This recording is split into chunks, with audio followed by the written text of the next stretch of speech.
Hello students and welcome back to the Mehta PG College online study portal. And today in this video we will talk about Newtonian relativity, as this is the lecture 4th of our series recorded for BSc first year physics, paper first mechanics, unit first, and for English medium students. And this is maybe the last chapter for maybe the last lecture for the chapter first of unit first, and then we will proceed to the another chapter associated with this chapter and within this unit. So let's begin without wasting any time. Let's get started. But before going into the video,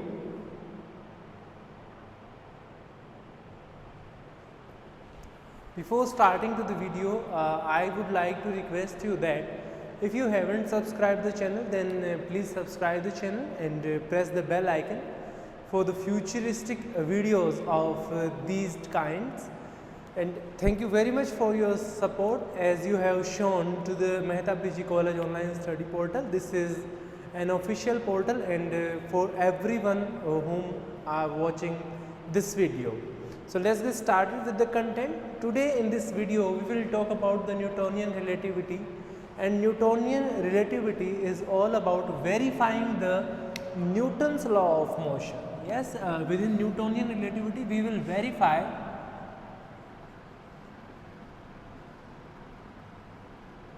Newton's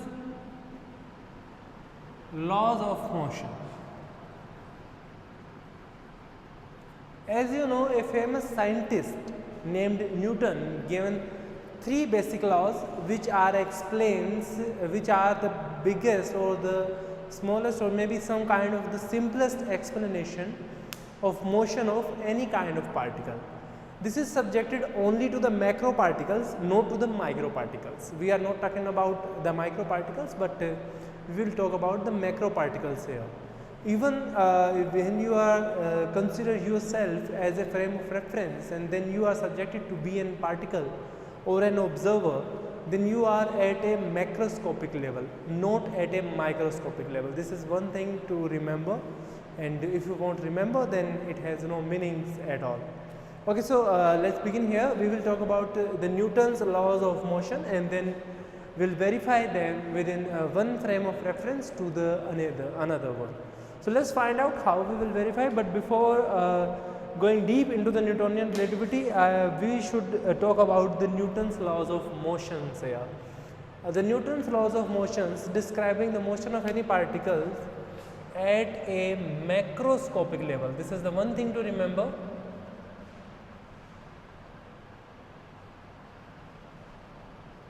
At a macroscopic level. If you consider yourself as an observer, because in this kind of frames we have two things to keep in mind. One is the observer and the another one is the subject. In sense of subject, I am talking about a particle whose position is subjected to be referred by a frame of reference. Subject means here a particle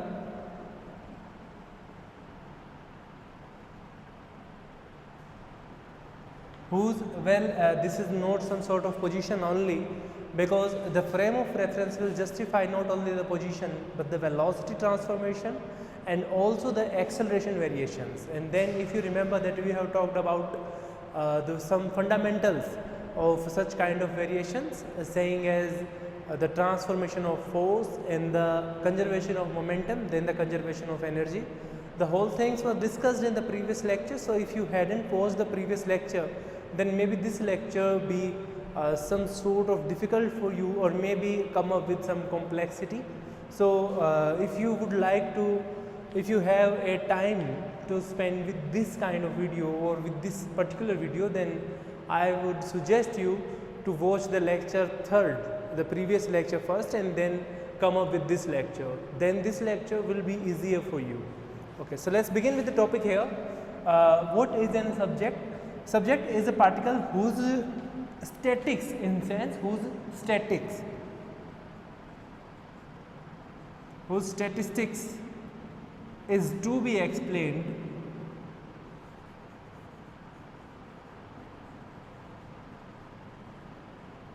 by a frame of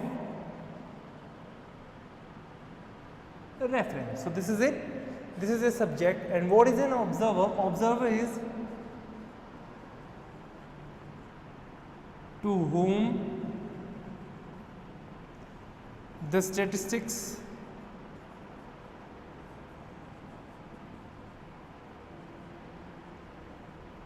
of subject is the statistics of subjects are to be explained.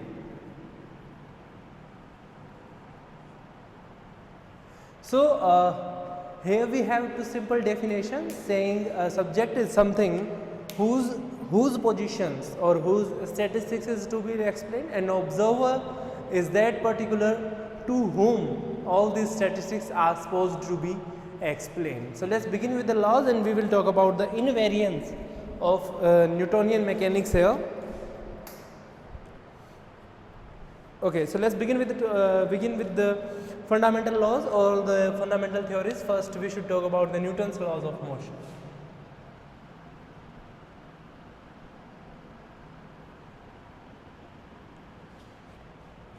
Newton's laws of motion. First of all, the first law,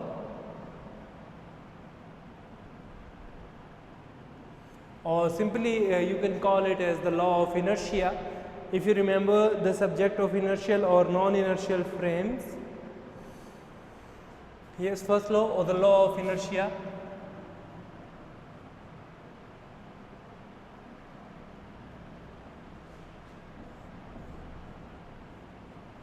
If you remember our first lecture, the lecture first of our series, in which we have talked about deeply about all the concepts related to the frames of reference. As we have two kind of frame of reference, first one which is the inertial frame of reference, and then the second one which was the non-inertial frame of reference. The non-inertial frame of reference is that particular reference of frame in which the laws of inertia are not to be followed, or maybe some sort, or maybe in some sense you can say the laws are violated. That kind of frames are there. So but particular we have some sort of applications of Newtonian mechanics, so that's why we apply Newton's first law or law of inertia in non-inertial frames also. And in these case we have got a concept of pseudo forces. Yes, there is some sort of a concept saying the pseudo forces.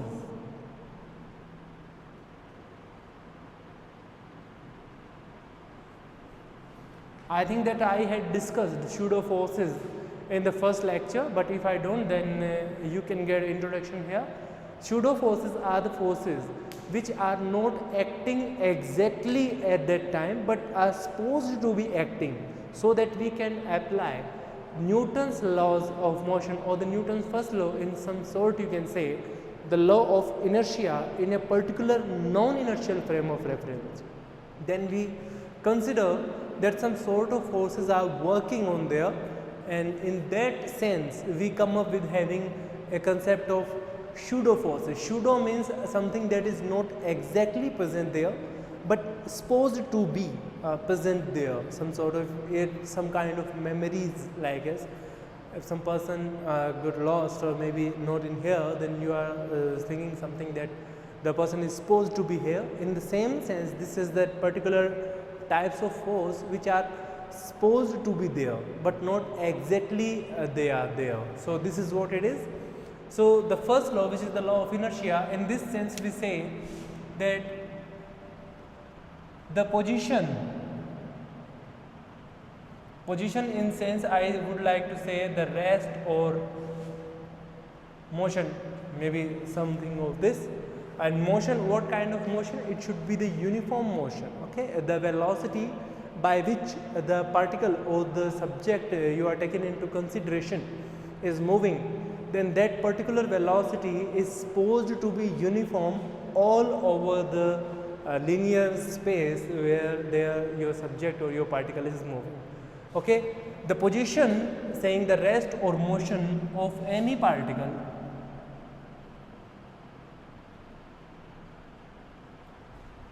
remains the same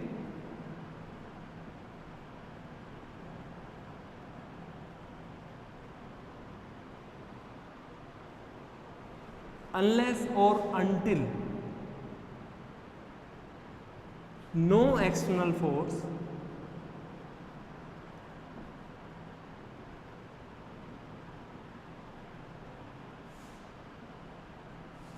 is applied on it. Okay, so this is what it is, and we are supposed to come up. This is the first law of motion, or maybe you in sense this is the law of inertia. Well, this is not subjected to your examination, but the explanation is that all these laws either are invariant or maybe got some variation within frame to frame. So let's find out that if these laws got some variations or not. So we are talking about the Newton's laws of motion, and in sense we will talk about its invariance. Yes, we are supposed to prove that these laws remains invariant in frame to frame configuration. Let's say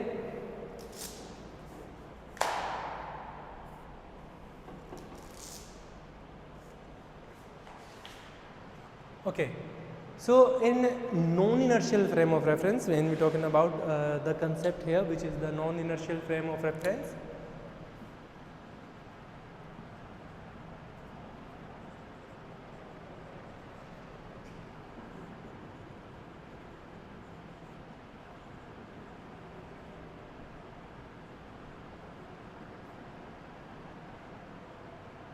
okay, so what if you got a non-inertial frame of reference? If you got a non-inertial frame of reference, you remember the force there or the external force there remains 0 for a sense, saying that F is equals to 0 to retain the position or to maintain the rest or some sort of motion of that particular subject.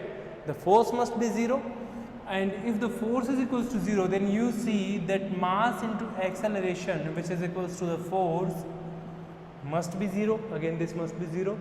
And if there is any subject or any particle, then you remember that mass cannot be 0. Mass must have some value. So what is the thing here which could be 0 or which could be equals to 0? Here you say that acceleration of this particle must be equals to 0. And if the acceleration is 0, then remember what does acceleration equals to? In mathematical sense, acceleration is equals to the rate of change of velocity. And if this is equals to 0, then it got only two meanings here. Either the velocity v is equals to 0, either velocity v equals to 0 or v is equals to a constant number. And but in sense of motion, I think constant is not some sort of appropriate word. So instead of constant, we will use a word saying the uniform. The velocity could be 0, either the velocity could be 0 means the subject either at rest, or if it is moving, then it is moving with an uniform velocity. The uniform velocity in sense states that the particle has no external force acting on it, and this is what the law of inertia, and the law of inertia remains invariant from frame to frame. So this is all for this particular first law of motion. Now we will discuss about the second law of motion, and then we will sort out the invariance of that particular law. Well, I should be aside and you can take a screenshot for your reference, then we will proceed further with the second law of motion.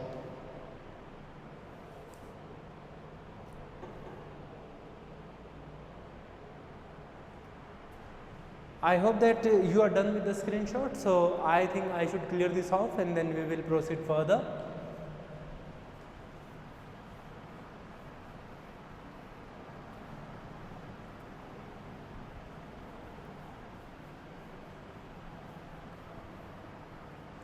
Well, you are supposed to keep it in mind, then we are raising step by step. So in these curriculum, I would like to suggest you that if you are watching a particular lecture, then you please remember this lecture number here.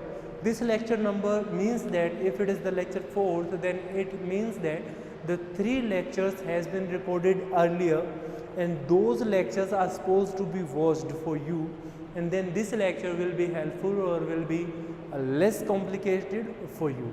Either otherwise this lecture will be a bit complicated, but I don't think so that if it is, but if you have watched the previous lecture, then this lecture may leads to you some enhancement of knowledge or maybe configure some sort of your question making sense.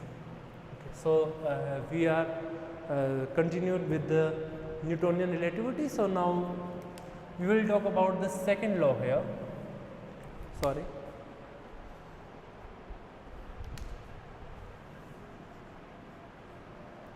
So this is the second law, and in a sense this is a law of force.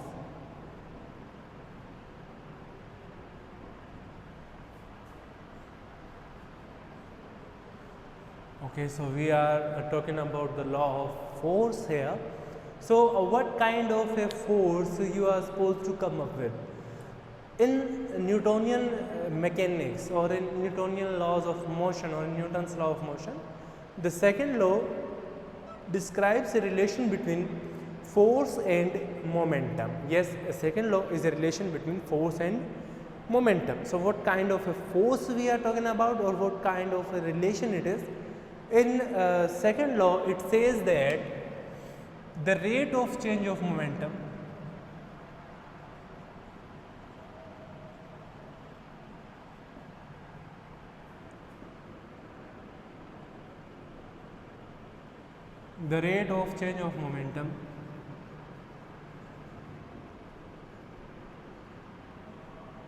is equal to the total force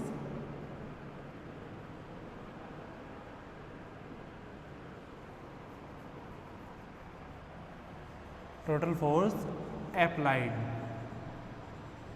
or acting in some sort of sense. Okay, the rate of change of momentum. Well, this is the law which is subjected not to a particular rest position, but it is subjected to a particle which is moving with a uniform velocity.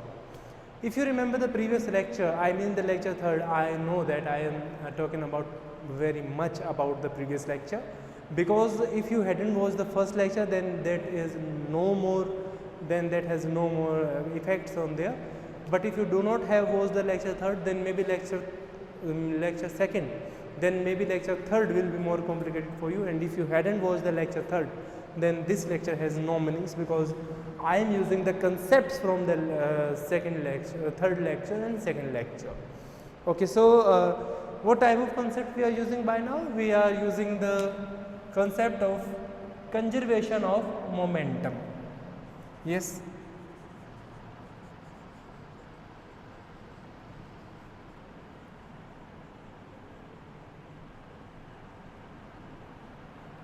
Yes, so what is the conservation of momentum here? Well, momentum can be considered as a particular uniformity in speed, that is called the momentum. So what is momentum here? Momentum is associated with a particle which is moving with a uniform velocity. So the momentum leads to a question here, that why we are talking about such kind of particular momentum only, because we have, remember, the law of conservation of energy we are not taken into consideration, but we just took into consideration the law of conservation of momentum. In some sort sense, we say that F is equals to dP over dt. In sort of the definition, as per the definition, rate of change of momentum is equals to the total force F. So F is equals to dP over dt. Also momentum is equals to mass into velocity.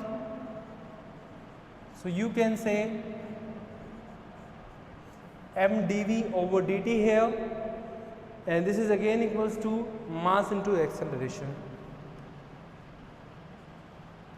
And if you remember, the invariancy of first law, the Newton's first law we have discussed here, the Newton's first law. In the Newton's first law we said that the acceleration remains the same, the acceleration remains 0 because the velocity remains constant, or the configuration here. If you remember, mass m is equals to constant.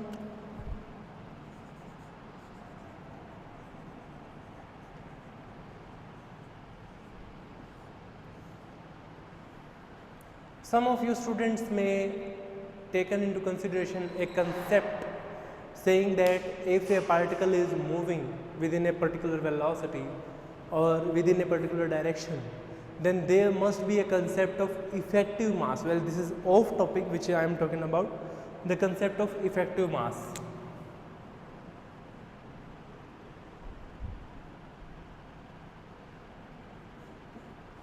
Yes, you can talk about the concept of effective mass here. The effective mass is the mass when a particular particle got the amplitude from its particular position. If something has been hanging, as you know, remember the fan which is hanging from the wall here, or from the floor, or in some sort sense you can say that if this jug is holded here and if I left it, then it must go down and hit the bottom here, hit the bottom with an effective velocity, and that effective velocity will be just due to the effective mass here, because if the velocity increases in a particular direction, then the mass must have some sort of more damaging effect in that particular area. So this is the concept of effective mass. Well, this is not so longer needed here. We are not talking about the concept of effective mass. This is something just to keep in mind. Okay, the main concept here is the topic written down here, which is the mass is equals to constant and a represents the acceleration here.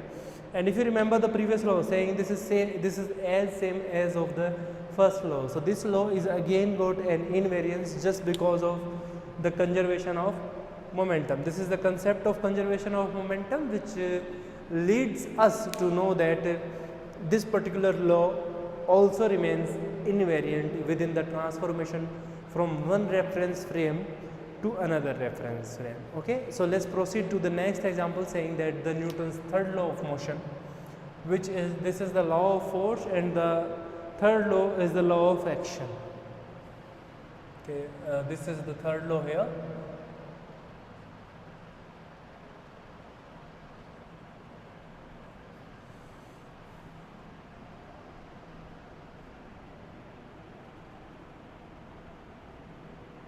Yes, this is the law of action.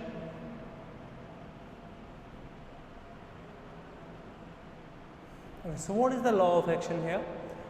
This particular law means that the action is equals to reaction. In sort of I said that this is the law of action, but actually it is the law of reaction, action and reaction both. Okay, so what is the law of action there? The law of action states that for every action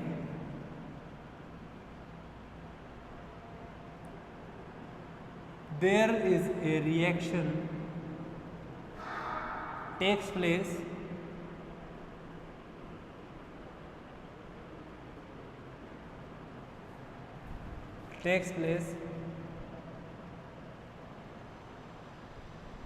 which is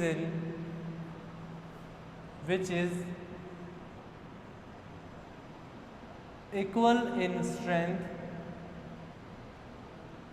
We cannot say as some sort of like magnitude, because magnitude is a word subjected to a particular quantity, but not to some sort of explanation like this, which is equal in strength but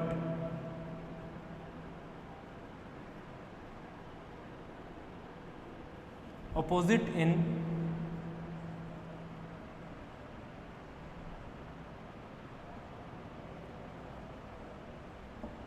yes.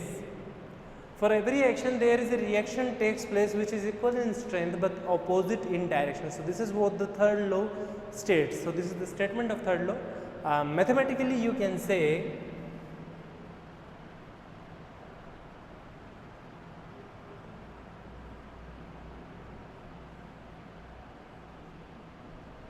in sort of saying f of 1 2 is equals to minus f of 2 1. This is the simplest form which is related to the law of action, or maybe in some sort of saying the force here, where F12 is the action force. Here this F12, this is the action force, and this is the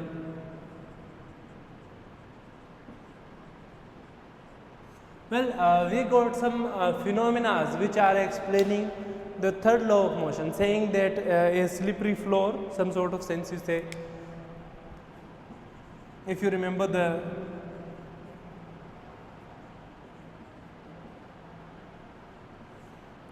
the concept of slippery floor, why do a floor slips? When there is, if you can say that if there is soap water, the soap water which has been followed on the whole surface on the floor, and if you are trying to move up on that particular floor, then you got a slip over there, and that is just because of this law, this particular law, because in that law the action some sort, when these two things are equal, then everything will remains the same, then there will be no changes in the position, maybe no changes in the motion there. But if any one of this, if this law get disturbance in some sort of saying, if the reaction is far more than the action, then you got a slip over there. But if the reaction is very much low than the action, then you again has to put some effort to do that particular kind of work. So this law must be remain invariant in sense of maintaining the equilibrium. So this is the condition of equilibrium also.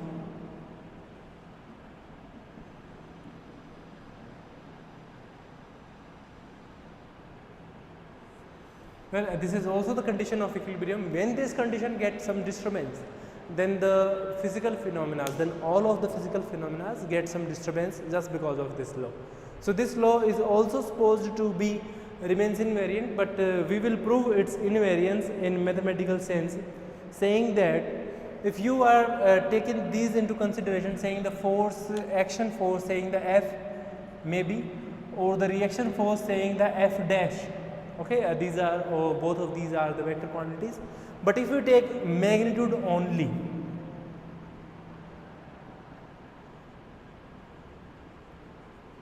in the magnitude only case, this is the force F, which is equals to the reaction force F dash. Okay, so there are two forces saying magnitude of F, which is equals to the magnitude of F dash, and again from the second law of motion you can say that this is equals to dp over dt is equals to dp dash over dt. The derivative quantities remains the same, and if the second law of motion remains invariant, then this means that this particular third law of motion or the law of action will again remains invariant just because of the invariance of these two particular quantities, saying the rate of change of momentum. This proves the invariance nature of second law of motion. This is the invariancy of second law.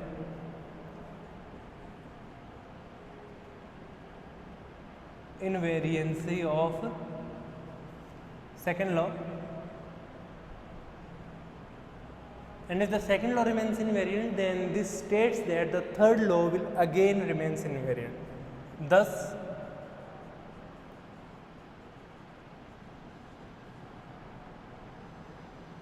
the third law will also remains